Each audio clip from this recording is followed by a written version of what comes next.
고요한 밤, 혹은 분주한 아침, 우리 마음속 깊은 곳에서 문득 고개를 드는 감정이 있습니다.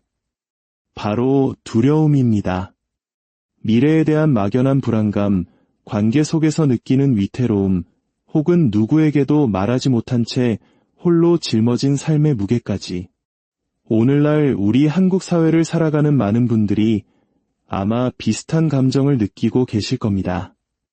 치열한 경쟁 속에서 불확실한 내일 앞에서 우리는 종종 길을 잃고 두려움에 휩싸이곤 합니다. 오늘 우리는 수천 년 전 한 남자가 절체절명의 위기 속에서 쏟아냈던 솔직하고도 깊은 기도를 통해 이 원초적인 감정, 두려움을 어떻게 마주하고 이겨낼 수 있는지 그 지혜를 나누고자 합니다. 이 이야기가 여러분의 마음에 작은 등불이 되기를 소망합니다. 본격적인 이야기에 앞서 만약 이 시간이 당신의 영혼에 울림을 준다면 좋아요와 구독으로 저희와 계속 함께해 주시길 부탁드립니다. 당신의 작은 손길은 저희가 이 귀한 지혜를 나누는 여정을 계속하는 데 큰 힘이 됩니다. 또한 이 메시지를 주변의 소중한 이들에게 공유하는 것은 어둠 속에 있는 또 다른 영혼에게 빛을 전하는 아름다운 나눔이 될 것입니다. 이 시간을 통해 당신의 삶에 하나님의 크신 은혜와 평강이 함께하시기를 기도합니다. 오늘 우리가 함께 읽고 묵상할 말씀은 구약성경 시편 3편과 창세기 15장의 일부입니다. 시편 3편, 아들 압살롬을 피할 때에 지은 다윗의 시. 여호와여, 나의 대적이 어찌 그리 많은지요. 일어나 나를 치는 자가 많으니이다. 많은 사람이 나를 대적하여 말하기를 그는 하나님께 구원을 받지 못한다 하나이다. 여호와여, 주는 나의 방패시요 나의 영광이시요 나의 머리를 드시는 자이시니이다. 내가 나의 목소리로 여호와께 부르짖으니 그의 성산에서 응답하시는도다. 내가 누워 자고 깨었으니 여호와께서 나를 붙드심이로다.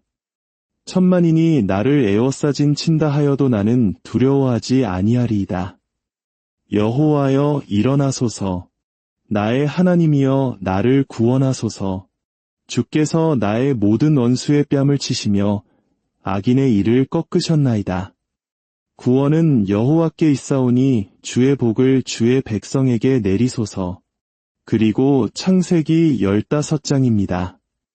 이후에 여호와의 말씀이 환상 중에 아브람에게 임하여 이르시되 아브람아, 두려워하지 말라. 나는 내 방패여 너의 지극히 큰 상급이니라. 아브람이 이르되 주 여호와여, 내가 무엇으로 알리이까? 시편은 다듬어지지 않은 날 것 그대로의 감정이 담긴 기도문입니다. 우리는 감정적 정직함을 중요하게 여기는 시대를 살고 있다고 자부하지만 시편의 솔직함 앞에서는 종종 당황하곤 합니다. 방금 읽은 7절을 보십시오. 나의 모든 원수의 뺨을 치시며 악인의 일을 꺾으셨나이다. 어떤 분들은 어떻게 이런 기도를 할 수 있지? 원수를 미워하지 말고 스스로를 다스려야지라고 생각할지도 모릅니다. 하지만 시편은 그런 세련된 위선을 거부합니다. 하지만 저는 지금 분노하고 있는 거려 라고 외치는 듯합니다. 시편은 우리의 감정을 억누르거나 부정하라고 가르치지 않습니다. 그렇다고 감정을 무분별하게 터뜨리는 것이 선이라고 말하지도 않습니다. 시편이 제시하는 길은 제3의 길, 바로 우리의 감정을 기도하는 것입니다. 신학적으로 완벽하게 다듬어진 기도가 아니라 정제되지 않은 날 것 그대로의 감정을 하나님 앞에 쏟아내고 그분의 임재 안에서 그 감정들을 다루어 나가는 과정입니다. 오늘 우리가 다룰 감정은 아마 모든 감정 중에 가장 원초적인 것, 바로 두려움일 겁니다. 갓 태어난 아기가 세상에 나와 가장 먼저 터뜨리는 울음은 무엇을 의미할까요? 의심의 울음도 슬픔의 울음도 아닐 겁니다. 아기의 첫 울음은 바로 두려움의 외침입니다. 나를 감싸던 벽은 어디 갔지? 왜 이렇게 춥지? 누가 나를 잡고 있는 거야? 도대체 무슨 일이야? 이렇듯 우리는 두려움과 함께 세상에 태어납니다. 오늘 시편의 저자인 다윗 왕은 그야말로 두려워할 만한 상황에 처해 있습니다. 수많은 군대가 그를 죽이려 쫓고 있습니다. 하지만 그는 시편의 한가운데서 이렇게 선포합니다. 나는 두려워하지 않으리라. 내가 누워 자고 깨었으니 그는 자신의 두려움을 기도로 승화시켜 그것을 다스리는 법을 발견한 것입니다. 한 나라의 군대가 쫓아오는 절망 속에서도 평안을 찾았던 그의 지혜가 오늘날 각자의 삶에서 크고 작은 군대와 맞서고 있는 우리에게도 큰 울림을 줄 것이라 믿습니다. 다윗의 시편은 우리에게 두려움의 두 가지 깊이와 그 구덩이에서 빠져나오는 네 가지 단계를 보여줍니다. 먼저 두려움의 두 가지 깊이를 살펴보겠습니다. 1절과 2절입니다. 다윗은 먼저 나의 대적이 어찌 그리 많은지요 라고 외칩니다. 이것은 첫 번째 차원의 두려움입니다. 당시 다윗은 가장 믿었던 아들 압살롬의 반역으로 왕좌에서 쫓겨나 광야로 도망치는 신세였습니다. 수만 명의 군대가 자신을 죽이기 위해 쫓아오고 있었죠. 이것은 그의 육신과 생명을 위협하는 실존적인 공포, 즉 두려움입니다. 하지만 2절에서 그는 더 깊은 차원의 공포를 이야기합니다. 많은 사람이 나를 대적하여 말하기를 그는 하나님께 구원을 받지 못한다 하나이다. 이것은 단순히 목숨의 위협을 넘어선 그의 정체성과 존재 자체를 뒤흔드는 공격입니다. 사람들은 말했습니다. 다윗 이전의 사울 왕을 기억하는가? 그가 죄를 짓자 하나님께서 그를 버리셨다. 지금 다윗에게 일어나는 일이 바로 그것이다. 밧세바와 간음하고 그의 남편 우리아를 죽인 저런 자가 어떻게 우리의 왕이 될 수 있겠는가? 그는 하나님께 버림받았다. 이것은 다윗의 육체뿐만 아니라 그의 영혼과 정체성까지 파고드는 깊은 공격이었습니다. 20세기 중반 많은 철학자와 심리학자들이 불안이라는 주제에 대해 깊이 연구했습니다.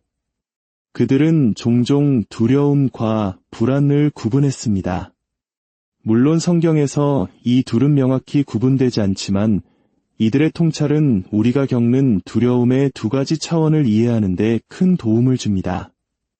롤로 메이라는 심리학자는 이렇게 설명했습니다.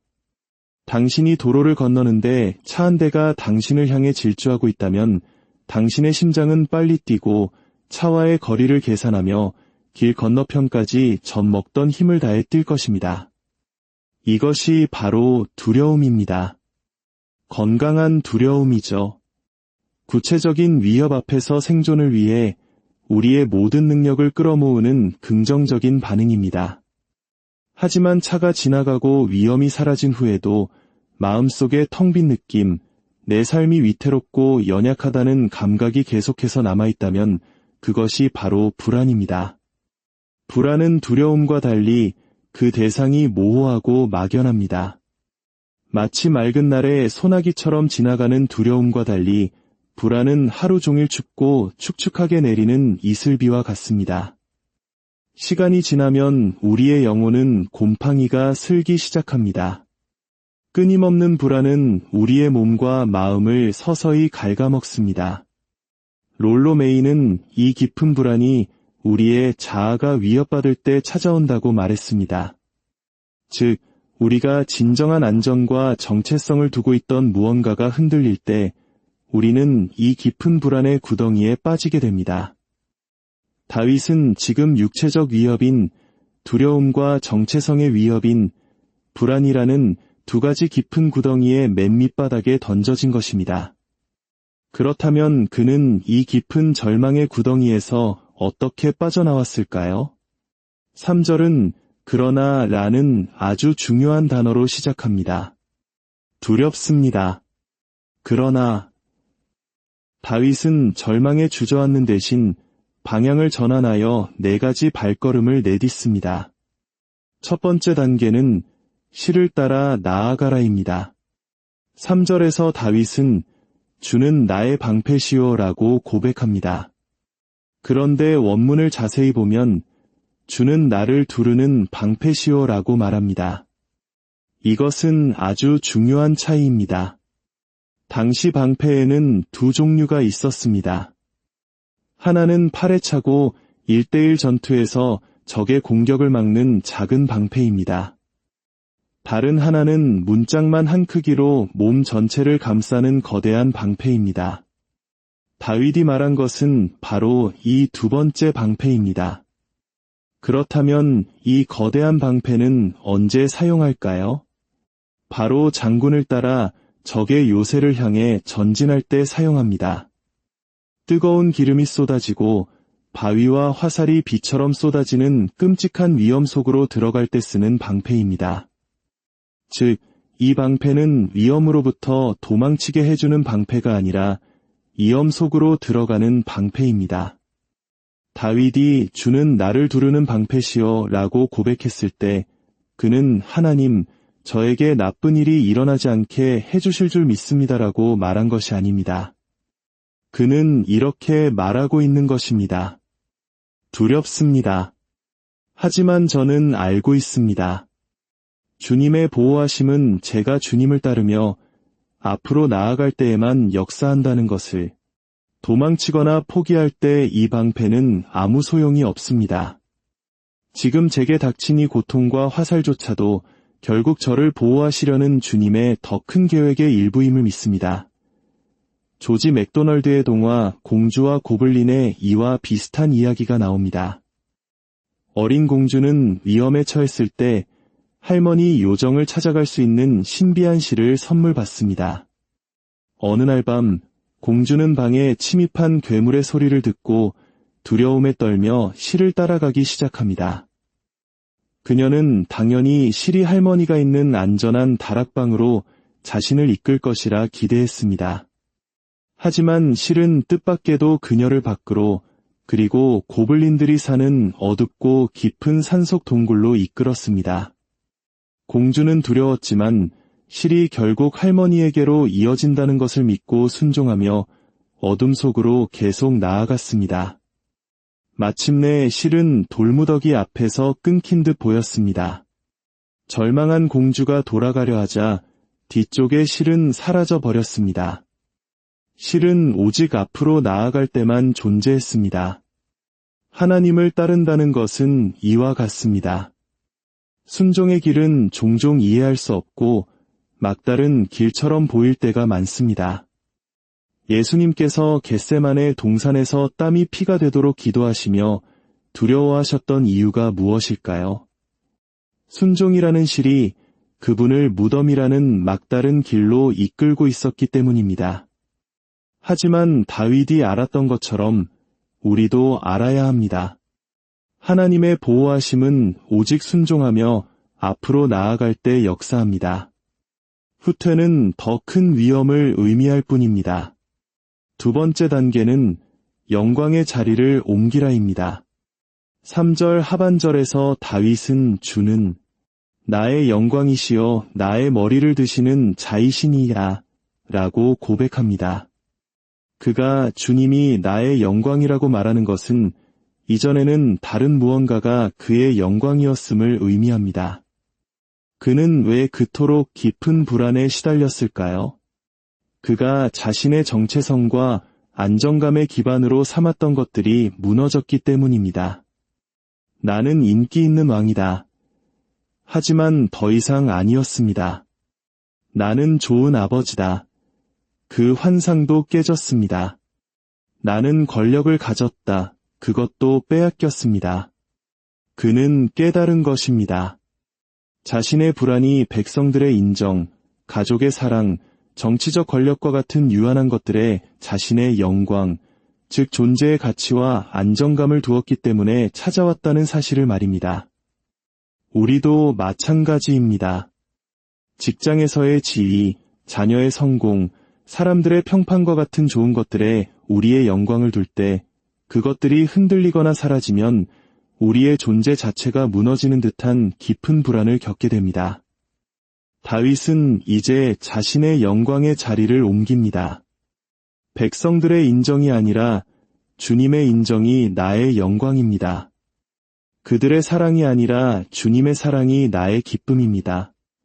나의 머리를 드시는 자라는 표현은 누군가가 나는 내가 자랑스럽다 라고 말하며 우리의 고개를 들어주는 모습을 연상시킵니다. 다윗은 세상 모든 것을 잃었지만 하나님, 당신이 나를 자랑스러워하신다는 사실만으로 충분합니다. 그것이 나의 진정한 영광입니다. 라고 고백하며 흔들리지 않는 정체성을 되찾은 것입니다. 세 번째 단계는 대속자를 바라보라입니다. 여기서 중요한 질문이 생깁니다. 다윗처럼 실패하고 죄를 지은 인간이 어떻게 감히 하나님께서 나를 자랑스러워하신다고 확신할 수 있었을까요? 그 해답의 실마리는 4절, 그의 성산에서 응답하시는도다 라는 구절에 있습니다. 성산에는 무엇이 있었을까요? 바로 죄를 속죄하는 제사가 드려지는 성막이 있었습니다. 하지만 다윗은 이보다 더 깊은 하나님의 약속을 떠올렸을 것입니다. 바로 창세기 15장에 나오는 아브라함의 이야기입니다.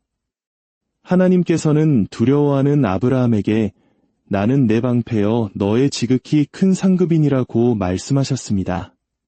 다윗이 자신의 시편에서 사용한 방패와 영광이라는 단어가 그대로 나타납니다. 아브라함이 제가 어떻게 그것을 알 수 있습니까? 라고 묻자 하나님께서는 아주 특별한 방식으로 약속하셨습니다. 고대 근동에서 중요한 계약을 맺을 때 사람들은 짐승들을 쪼개어 그 사이를 지나가며 맹세했습니다. 이것은 만약 내가 이 약속을 어기면 이 짐승들처럼 쪼개져도 좋다는 의미를 담은 목숨을 건 서약이었습니다. 그런데 그날 밤 아브라함은 놀라운 광경을 목격합니다. 아브라함이 아닌 타는 횃불로 상징되는 하나님께서 홀로 그쪽엔 고기 사이를 지나가셨습니다. 이것은 하나님께서 친히 맹세하시는 장면이었습니다. 내가 너를 향한 나의 약속을 지키겠다. 만약 너희가 약속을 어겨 그 대가를 치러야 한다면 차라리 내가 그 대가를 치르고 쪼개어질지언정 너희를 향한 나의 축복은 결코 거두지 않으리라. 다윗은 이 놀라운 하나님의 언약을 기억했기에 자신의 실패에도 불구하고 하나님께서 여전히 자신의 머리를 들어주시는 분임을 확신할 수 있었습니다. 그리고 우리는 다윗보다 더 분명하게 압니다. 수세기 후 갈보리 언덕에 어둠이 내렸을 때 예수 그리스도께서 우리를 대신하여 끊어지셨습니다. 그분은 우리를 대신하여 쪼개진 제물이 되셨습니다. 우리가 하나님 앞에 설 수 있는 유일한 근거, 우리가 두려움 속에서도 그분의 사랑을 확신할 수 있는 이유는 바로 우리를 위해 십자가에서 모든 것을 내어주신 대속자 예수 그리스도 때문입니다. 마지막 네 번째 단계는 이웃을 기억하라입니다. 다윗의 기도는 개인적인 평안을 얻는 데서 그치지 않습니다. 7절과 8절에서 그는 이제 자신을 넘어 주의 백성을 위해 기도합니다. 구원은 여호와께 있사오니 주의 복을 주의 백성에게 내리소서. 진정으로 두려움을 이기는 길은 나 자신에게만 몰두하는 것을 넘어 다른 사람들을 향해 마음을 여는 데 있습니다. 성경은 사랑의 반대가 미움이 아니라 두려움이라고 말합니다. 두려움은 극단적인 자기중심성입니다. 반면 사랑은 자신을 내어주는 것입니다. 우리가 진정으로 두려움에서 벗어나기 원한다면 우리는 공동체 안에서 누군가를 사랑하고 섬겨야 합니다. 나의 작은 필요에 대한 집착을 멈추고 다른 이들을 위해 기도하고 행동할 때 두려움은 그 힘을 잃게 됩니다. 사랑하는 여러분, 오늘 우리는 두려움이라는 깊은 구덩이에서 빠져나오는 4가지 발걸음을 함께 살펴보았습니다. 첫째, 이해할 수 없더라도 순종의 실을 따라 앞으로 나아가십시오.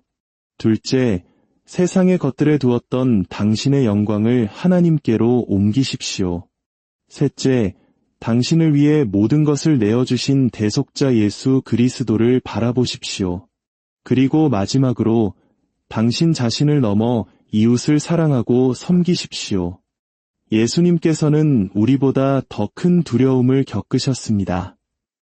하지만 그분은 우리를 향한 사랑 때문에 그 두려움을 뚫고 순종의 길을 걸어가셨습니다. 그 길의 끝은 무덤이었지만 그것은 끝이 아니었습니다. 무덤 저편에는 부활의 영광이 기다리고 있었습니다. 당신이 지금 두려움 속에서 하나님을 따를 때 그 길의 끝에도 새로운 생명과 부활의 소망이 있음을 믿으십시오. 하나님께서는 당신의 두려움을 통해 당신을 치유하시고 당신의 두려움으로부터 당신을 온전케 하실 것입니다. 기도하겠습니다. 하나님 아버지, 오늘 우리 삶에 만연한 두려움의 실체를 보게 하시니 감사합니다. 다윗처럼 우리도 두려움의 구덩이 앞에서 절망하는 것이 아니라 믿음의 내 발걸음을 내딛게 하옵소서. 이해할 수 없는 상황 속에서도 주님의 선하심을 믿고 순종하게 하시고 세상이 아닌 오직 주님만이 우리의 영광이 되게 하여 주시옵소서. 우리를 위해 십자가에서 모든 것을 내어주신 예수 그리스도의 사랑을 굳게 붙들게 하시고 나 자신을 넘어 이웃을 사랑하며 두려움을 이겨내는 법을 배우게 하옵소서. 이 시간 각자의 삶의 자리에서 두려움과 싸우고 있는 모든 영혼들에게 하늘의 평강을 부어주시고 마침내 모든 두려움을 이기시고 부활하신 주님과 함께 승리하는 삶을 살게 하여 주시옵소서. 예수님의 이름으로 기도드립니다.